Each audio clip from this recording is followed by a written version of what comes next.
যে একটা মেয়ে যা আছে আমার সিম তা আছে, একটা মেয়ে একটা ছেলেকে যতটুকু সুখ দিতে পারবে আমি তার চেয়ে বেশি সুখ দিতে পারবো, বাট আমি কখনো বেবি কনসেপ্ট করতে পারবো না। অনেক প্রবাসী ভাইয়ারা আছে যারা হচ্ছে মেয়েদের কাছ থেকে সেকা খায় আসছে, ওরা বলে যে আপু আমি একটা মেয়ের সাথে অনেক বছর সম্পর্ক ছিল, আমি অনেক টাকা পয়সা খাওয়াইছি ওরে, ও আমার টাকা পয়সা খাইয়া ছাইরা চলে গেছে অন্য ছেলের সাথে। তো মেয়েরা হচ্ছে ধোকাবাজ, আপনাদের মতো থার্ড জেন্ডারদের হচ্ছে মন মানসিকতা অনেক ভালো থাকে, ছেলেদেরকে নাকি ভালোবাসে পাশে রাখেন, পাশে থাকেন, আর হচ্ছে ছেলেদেরকে ছাইরা যান না, মানে আপনারা বিশ্বাসঘাতক না, ভালোবাসার মর্যাদাটা বুঝেন, এর জন্য হচ্ছে আপনাকে আমি চাই, অনেক এরকম ভাবে বলে।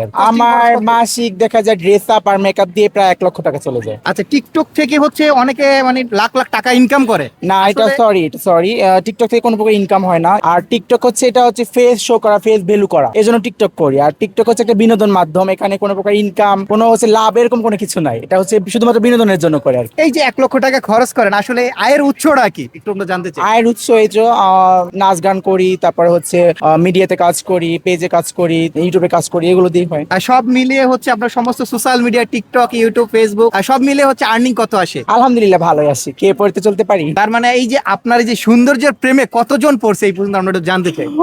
আমার অভাব নাই, অনেক অনেক অনেক অগণিত অসংখ্য। কতজন হবে আনুমানিক, আমরা কত ধরতে পারি? ধরেন 5-7 লাখ। 5-7 লাখ হচ্ছে যে সুন্দর সুন্দর মেয়ে যারা আছে অনলাইনে দেখা যাচ্ছে হচ্ছে অনেক সুগার ডেডি আছে, তারা হচ্ছে তাদের মানে মানে একবারে টার্গেট করে তাদেরকে ধরে সুগার ডেডি। এরকম কোন সুগার ডেডি আপনাকে কোনো অফার বা এরকম কোনো কিছু করেছিল কিনা? অবশ্যই অনেক অনেক অফার আসছে, আমার অনেক সুগার ড্যাডি বলছে যে হচ্ছে আমার গাড়ি বাড়ি সব লিখে দেবো তোমাকে, তুমি বাকি জীবন হচ্ছে বিলাসবহুল জীবন কাটাই বা জীবন ভাবে চলবা, ঠিক আছে, বাট আমি sugar daddy don't like it. আচ্ছা, আসলে আপনার কেমন ধরনের ছেলে পছন্দ আর কি? আমি এক যার সাথে থাকবো সে যদি আমার সাথে ম্যাচিউর না হয়, তার সাথে থেকে যদি আমি নিজেকে প্রাউড ফিল না করি যে আমি একটা ছেলের সাথে আছি, ওকে নিয়ে যদি আমি রাস্তায় ঘুরতে না বেরোতে পারি, ওর সাথে হাতে হাত নাই নাই হাঁটতে পারি, তো ওরকম ছেলে তো আমার দরকার নেই লাইফে, তাই না?